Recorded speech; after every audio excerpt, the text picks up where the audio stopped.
bum bum bum bum ba-dum bum bum bum bum bum ba-dum bum bum bum ba-dum bum bum. I feel like I'm looking a bit slogan heavy. Do I just keep it going? I feel like that's funny. I've got lots to say today, so we're going with the slogans. Hello everyone, my name's Nathan and welcome back to my channel. Today I'm going to be channeling my inner...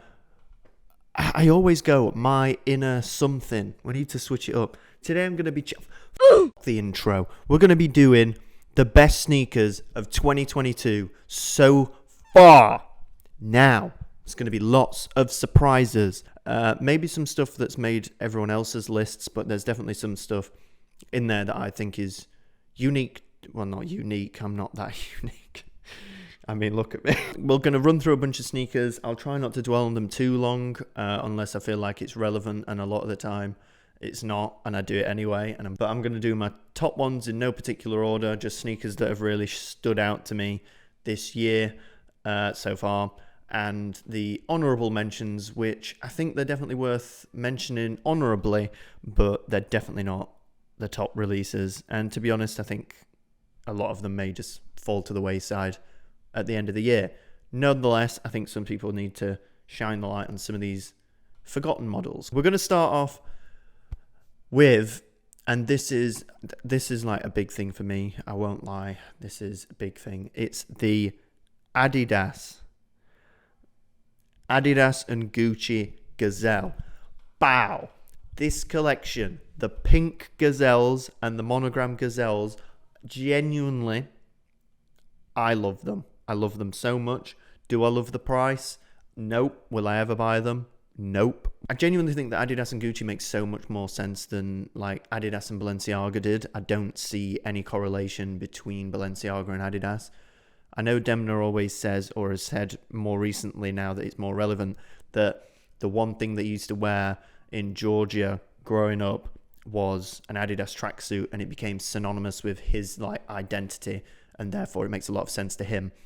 Yes, I think it makes a lot of sense to him. To the brand, I don't think so much. Anyway, we're going off course. This is what I'm fucking talking about. Why do I do this? I have so much to say. The Gucci collection's fantastic. I genuinely think all of the clothes actually are really kind of cool. Really garish, really over the top, very Gucci. But the gazelles really win it for me. Personally, I think the pink ones are the best. The velvet, like beautiful pink velvet with the green hits and the like wrapped gum midsole with the debossed Gucci. It took me a lot to say that, guys, so let's quickly move on before I start taking it back. Next up is the Highs and Lows HAL Studios Asics 1130.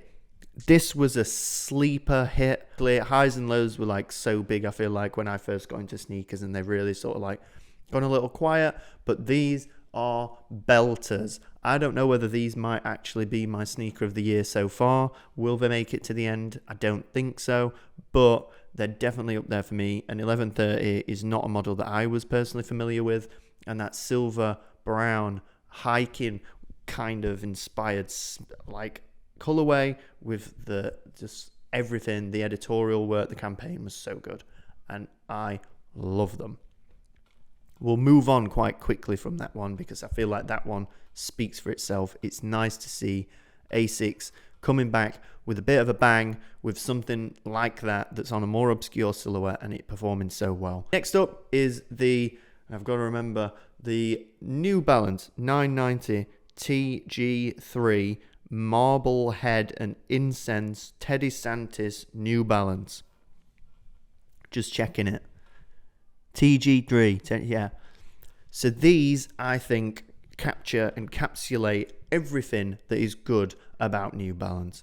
The quality, the use of materials, the colorways.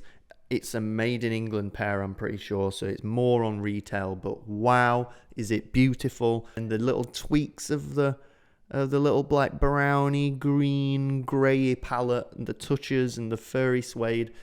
What a beautiful shoe. Absolutely incredible. I love them. And the majority of the ones that he's releasing with New Balance through his sort of diffusion-y collaboration line are fantastic. And I think, again, those speak for themselves. Beautiful shoe. I would love to get a pair. And there's still some around, but I think that's mainly because of the retail being quite high. But so. Who cares? This one's interesting for me because I was actually looking for these the other day and I forgot that these actually existed because I've just had them in my head that they're just a normal shoe, not a collab. But the brain dead Oakley factory team flesh. I'm so glad to see this back. If there's ever a time to bring this silhouette back, it's now. And the chopped saws need to come back now and I hope that Brain Dead bring those back next because they are just fantastic and it's hard to find a shoe in that style. There is no other shoe on the market, I feel like, that looks like this at the minute. Very hiking inspired, very like in keeping with where fashion's been going for the past 2 years. But I think as people sort of came out of lockdowns and the pandemic sort of like fizzled out, more people are getting more comfortable shoes, so like slip-ons and Birkenstocks and all that. Not that they didn't exist before, but I feel like a lot more people are creating them, a la the Yeezy foam runner and Crocs are going wild. I think people just have took a step back a little bit and thought, do you know what, I just want to go out and be comfortable, and these flesh Oakleys alongside the hiking trend really work for me. Next up, another one which I haven't seen on anyone's list yet, but I can't say that I've looked at everyone's lists. The Balenciaga Defender. This shoe, as with most things Balenciaga, got the internet, fans of the brand and otherwise, really, really annoyed. It looks like an asics with a bike tire attached to it. Do you not think that they had this conversation and the PR team was present at the time and said, this is going to get so many shares? The tread looking like a bike tire, the shoe looking like an asics, and it all coming together in this weird, bulbous, ugly thing. Like, there's not many moments in fashion, I feel, at the minute that have got the coverage of that shoe. There has been nothing I can think of except Balenciaga Adidas that got so much uproar, sharing. It got people that know nothing about the brands complaining about how ugly it is. It really was a cultural reset for sneakers, and I love it. Next up is, and it's not out yet, and I don't know whether it's going to be out, but we're going to slip it in there. And I think, again, this is quite surprising for me, but it's the Nike Air Force One Off-White in the slime green. Free Young Thug, am I right? You can keep Gunner, honestly. And can you get Nav while you're at it? Get Nav in prison, man, for things done to people's ears. It's very much the MoMA style shoe, like the bright blue and the black, and now it's green, and I love it. And I think that colour's great. And would I wear it? Maybe not, but I love it. Off the back of that, just whilst we're here, we're going to go with the Louis Vuitton Nike Air Force One. Now, I've said my piece on this shoe. I think it's brilliant. I think it's like, it makes so much more sense to me personally than the Jordan 1 with Dior. I think the range is really impressive, and Virgil and Louis Vuitton's DNA is just all the way through it, whereas the Jordan 1 sort of caught me by surprise with Dior. But the craftsmanship was there and there was nice details and stuff, but it's not really the same thing. I'm not going to dwell on it too much. It's an amazing shoe. I believe they released the retail, and it's going to be an online exclusive, and it's going to be its whole thing. I'll never own a pair, and even if I own a pair, I'd never wear it. I do really like the white and green, and I really weirdly like the gold, purple and black sort of ones. Next up is the jjjjound New Balance 990 V3. Didn't want to say that I was going to put a green New Balance on my list of favourite shoes so far, but it's there. It is simplicity done well. I would normally get annoyed at someone that's collaborated on a shoe and done something that is stereotypically lazy. It's a moment. It's such a nice shoe. So jound.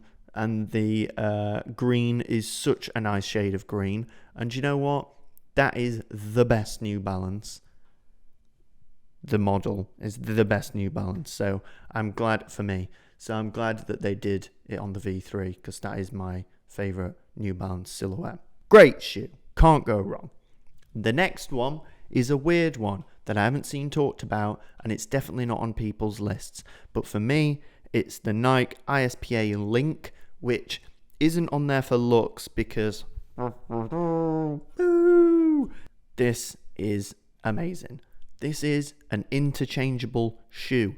You can take the knitted upper off of the sole and have a different shoe attached to it when they inevitably make uppers that you can buy, or they make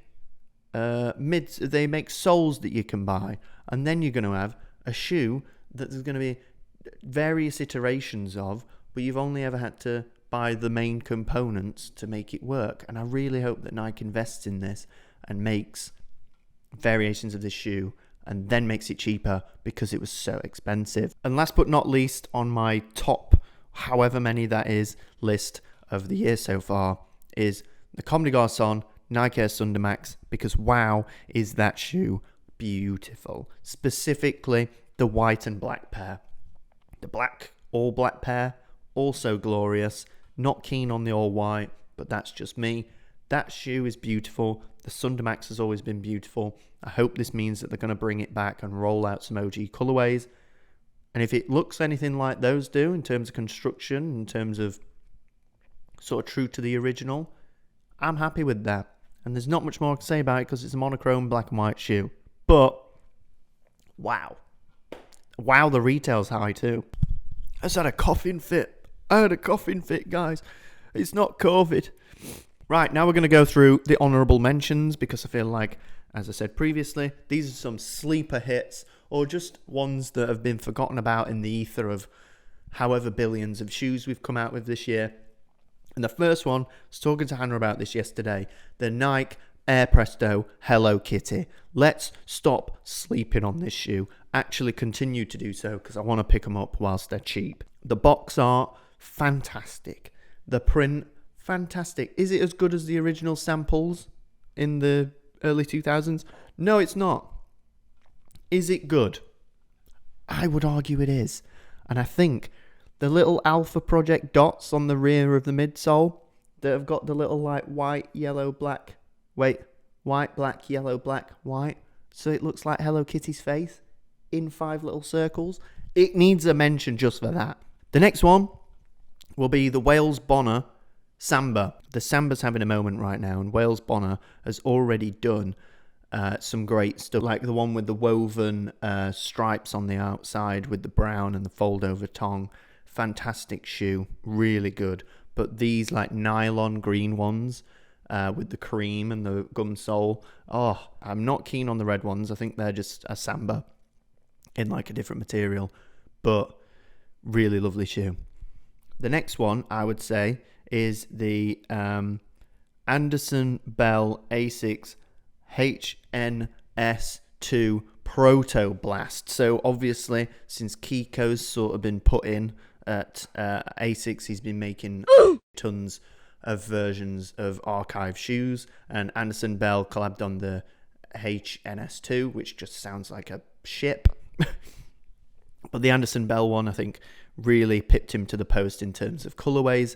The almost mahogany and beige with the green hiking lace over the top. So sick, so nice. And the rest of the pack was nice as well, but especially those ones, I think something really interesting. And again, Asics coming back with some nice stuff like that. Mainly thanks to Kiko, I'd say. The next honourable mention will be the Hidden Salomon XT4. The impact that Hidden has had on streetwear culture and everything is just admirable. And to have a co-sign and a collaboration with Salomon on my personal favourite model is really impressive. And I'd say that colourway is one of the stronger non-mainline colourways that Salomon's put out in quite a long time. Super simple, just the brown and green and white, nothing more. Really simple, really nice.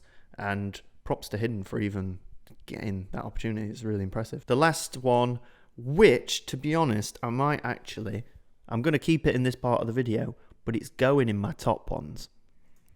It's the Mizuno Wave Prophecy Beta. The black colorway in particular, I think, is just incredible. I'm not one for like knitted sort of upper shoes with like the tight collars and things like that. I sort of moved away from that.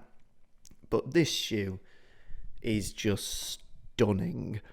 There's not many brands, I believe, that are doing it as consistently, as well crafted, just thought out and designed as Mizuno doing it.